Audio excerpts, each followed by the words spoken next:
By thanking the non-governmental organizations who put on such a startling performance last evening, running the whole gamut of emotions from A to B. Until they spoke, given the adult approaches with regard to Sri Lanka of the many countries that addressed this assembly, and the helpful meetings we had with so many responsible authorities, I thought that my staying on in a freezing Geneva was a waste of time and energy and money. This last was particularly upsetting, for we are a poor country, and our taxpayers cannot really afford the exorbitant rates for hotels that our well-funded NGO colleagues find negligible. At some stage, Mr. Chairman, if this privileging of the claims of the unaccountable finger-pointers continue, I hope that in the interest of the economic and social rights of the poor, you will take steps to have sittings of this Council in more affordable settings. Meanwhile, let me respond to some of the more outrageous claims of our irresponsible friends. I use the word irresponsible, and all I can say is that Human Rights Watch, which refused a meeting with me in Geneva, should refrain from pronouncements about Sri Lanka, made with no reference to any Sri Lankans. Instead, they cite several great white authorities which turn out to be the same authority.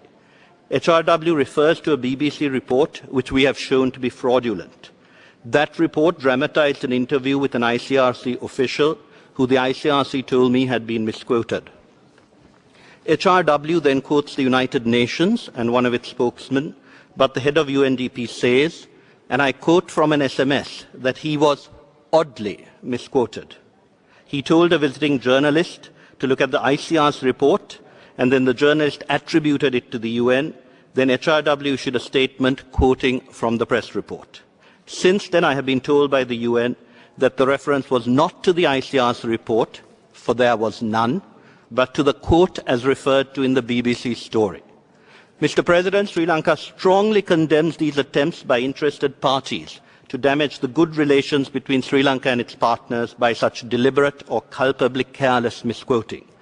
The ICRC and the UN do good work under difficult circumstances, and agencies such as Human Rights Watch, with nothing better to do, must not waste their time and ours in pursuing clarifications. And this coterie of self-sustaining hysterics is the press that our more circumspect friends in Amnesty International want us to take to the conflict zone. Mr. President, we are concerned about our people. We do not need to be told by people who think that cluster bombs come out of the barrel of a gun how to look after our own. Read the ICRC reports, discuss them with us, but do not think that you know more than people who have to account financially and at elections for their actions. We are aware that the Western press is sensationalistic and confrontational.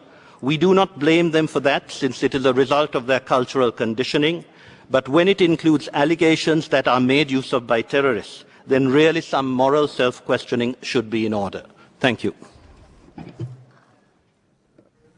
Thanks to Special Rapporteurs who spoke this morning for their reports in two important areas. We still remember the visit of the Rapporteur on freedom of religion, and confirm that as the only country in the world that has substantial proportions of its population belonging to 4 major religions of the world, we will continue to affirm pluralism and tolerance in this regard. The tragic occurrence yesterday at a mosque, where terrorism took the lives of people of different religions, shows that we need always to be on guard against forces that abhor the broad-minded ecumenicalism that we strive to promote. With regard to the report on the situation of defenders, we deplore confusion that takes away from the very real dangers. Though the rapporteur did not refer to Sri Lanka in the presentation, the report mentioned Sri Lanka several times, and one of these instances was the subject of an intervention by the Czech Republic. Significantly, this was the reference that seemed to us irresponsible, since it seems to privilege irresponsibility and a lack of transparency that we have found especially worrying in the context of inadequate safeguards against the funding of terrorism and terrorist-related activities. Mr. President, physical threats to anyone, including defenders of human rights, are to be deplored, and we believe the Rapporteur is right to draw our attention to possible lapses in this regard. But complaints about requirements with regard to registration and close monitoring of funding are absolutely intolerable, and we believe this Council should affirm the need for full accountability and transparency for all public organizations, and in particular those that purport to sit in judgments on governments that are selected by and accountable to their peoples. Mr. President, we in Sri Lanka have had to face bunkers and walls and swimming pools for terrorist leaders, built with funds which the taxpayers of countries more fortunate than ourselves intended for the benefit of our people. We have found that NGOs profiting from the generosity of citizens of such countries and also from UN funding claim to have been engaged in advocacy but can show nothing for their millions. We are tired, Mr. President, of hypocrisy and double-dealing that takes advantage of the humanism of world citizens. It is for this reason that we have asked for proper systems of accounting. The UN Office for the Coordination of Humanitarian Affairs has agreed that there has been inadequate monitoring and coordination in the past and has promised to improve the situation. But we need also to ensure accountability to the people of Sri Lanka with regard to money supposed to be expended on their behalf. Recently found that an agency claiming to engage in advocacy, which engaged in propaganda against the government, claimed to have been funded by the Canadian and Australian governments, but the Australian government denied this. We are still awaiting clarification from Canada in this regard and hope that at some stage responding to correspondence in this important particular will become regular practice. Unfortunately, abuse of funding to attack government, which seems important to us, does not seem important to others. Mr. President, Sri Lanka will not compromise on the need for financial probity and accountability, and we recommend that this Council too request and require minimum standards of accountability and transparency from all those who pronounce here. I am sure that the distinguished delegate from the Czech Republic knows exactly how her stay here and the documents she produces are financed, and there should be similar openness about the funding of those who launch attacks so regularly on particular governments. Thank you. Thank you. For the concerns expressed by countries that have, while affirming their commitment to human rights, made clear opposition to terrorism and terrorist activity. Let me also take this opportunity to thank the several countries that have helped us without ostentation in our struggle against terror. The statement of Japan that never swerved from its encouragement to pursue swiftly a just political solution is particularly welcome since it knows our adherence to a policy of zero civilian casualties. We are grateful too to Australia, which has never hesitated to call a spade and is one of the few countries that, not obsessed by Victorian coyness and old world loves that dare not speak their name, directly names the LTTE when terrorist bombings occur.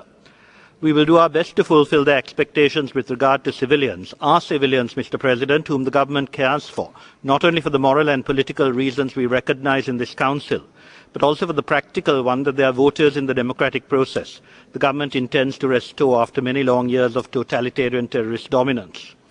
We maintain this care and concern in the face of difficulties, and we regret the apparent indulgence of terrorism that invokes a spurious balance between the Sri Lankan government and terrorists. We believe it necessary, as requested, to pursue investigations into violations of human rights, as well as basic crimes such as murder. But we deplore confusion between these areas in our struggle against terrorism. We recognize the concentrated concern of the United States on issues that worry us too, and would seek their support for the police training that has not been followed through productively by most others, despite ostentatious concern. With regard to the civilians now trapped by the LTT, we can only reiterate that months ago we sought support for efforts to ensure that these people were allowed to move and found none. We have heard of shutting stable doors after horses have bolted, but this is perhaps the first known instance of clamouring that the door be opened long after the prisoners are chained and bludgeoned into helplessness. But the rescue will not be easy. It is still not too late for a concerted effort, and we hope this will come. Finally, if the Council is to have a positive impact, it must work out mechanisms to deal with the behaviour of non-state parties.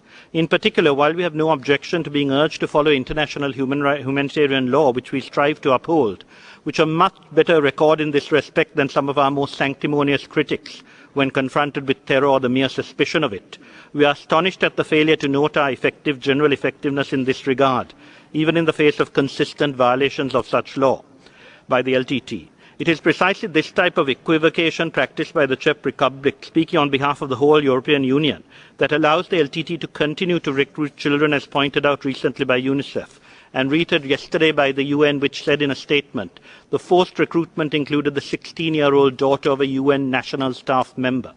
The family was amongst the people the LTT refused to let out in January, which makes us wonder about the ambiguous Czech reference to family reunification, and confirms our deep despair that we have not heard a word of criticism on this from any of you.